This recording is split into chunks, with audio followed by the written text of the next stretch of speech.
Can you hear me now?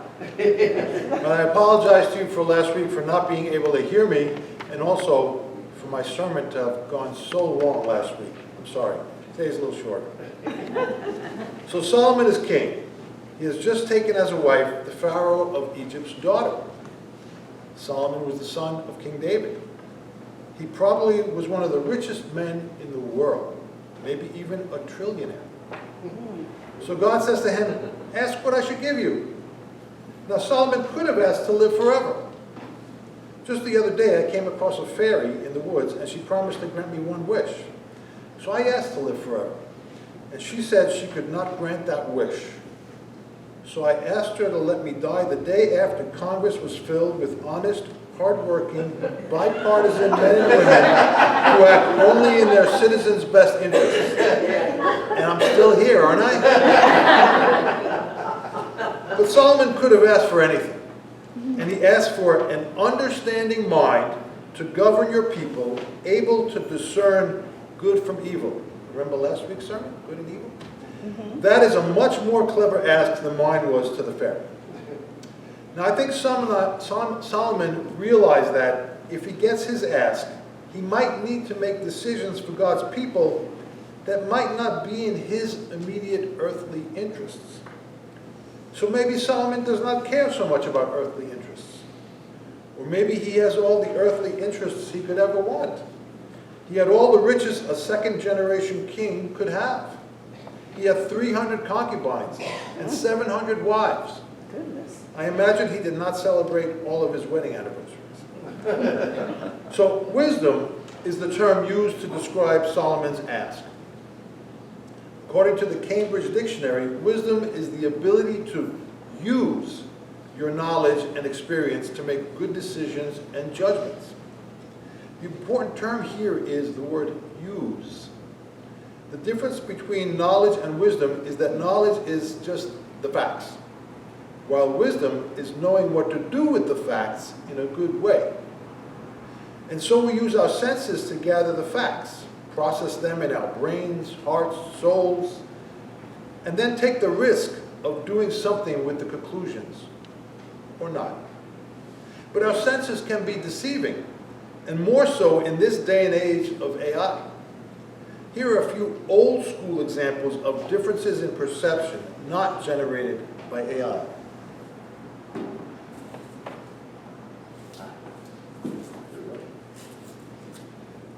So what do we see? We see someone, a guy. A guy, profile. Right?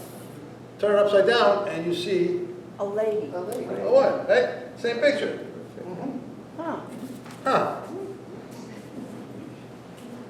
MC Escher. Love MC Escher.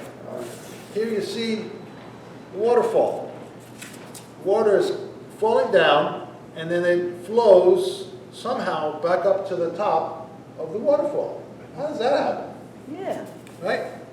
Escher was great in perspective. I remember a sermon a while back. What's the reality? The reality is the hand puppet, or is it the shadows on the wall? What do we see? What's real? Perspective.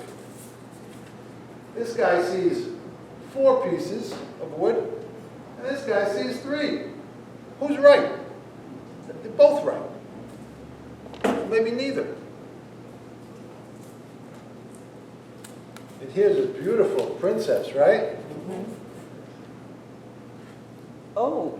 Oh, thank you, Diana. Oh, Oh. same one, right? And this one's my favorite. And I think Pastor's favorite Oh, I too. love this one, yeah. So there's 3 girls drinking. I'll give you a teaser. There's 3 girls drinking cups of coffee. That ain't a girl. It's tough to see in the black and white. It's Yeah. easy You to know what? see. I'll leave them up, but I'll leave them and pass around. Here you go. Pass them around and take a look. Because up close they're different, but they're the same picture. Same picture. Close. Oh. But if you look at it far away, It's the guy. it's got the stripes. So if you need to help to see the real deal, squint a little bit and you'll see. So the second part of the definition of wisdom uses the word experience. Knowledge of facts alone will not make one wise. We need experience to help give us perspective and to realize that our perspective might not be the only one. I suggest we look at the word wisdom more as a verb or an action word rather than simply a noun. So in today's gospel, Jesus gives us several parables. In each of the parables, someone does something somewhat small and large at the same time. They take a bit of risk, like selling everything they have, to gain something of more value.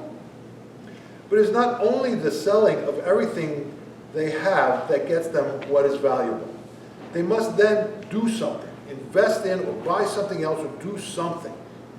They must take a leap of faith or simply plant a mustard seed for other humans and creatures to benefit from. Now, I often wonder about Jesus. If he were to come back today, what religion would he join, if any? How would he feel if he sat in the pews here at St. Paul's? Would he shake his head, let out a groan like Lurch from the Addams Family, and just walk away thinking we had missed the point? I would like to think that he would like it here. But I imagine all members of every congregation everywhere would feel the same way about their own congregation. Even, or especially, the megachurches, the prosperity Christians, the genocidal religious folks, or the far-right evangelical Christians, all in the name of God. But all we can easily affect our everyday lives and St. Paul's. And we do. There are many good things that come out of our small congregation. We see the mustard seed of Vacation Bible School being planted again. Thank you, Vicky, Maggie, and everyone involved. But we cannot rest on history even as we make it. As we know, churches are shrinking. I believe we need to not just keep doing what we have been doing, the way we've been doing it. I think we need to keep up with changing times and look to changing ways to spread the good news in ways that are wise, guided by knowledge and experience. Thus, my choice of songs for hijacking today's hymns. Two of these are from Johnny Clegg, a South African singer-songwriter living through apartheid. In today's offering song, Dela, which is a Zulu word, it means to be complete or total recognition of my heart's home. Where is my heart's home?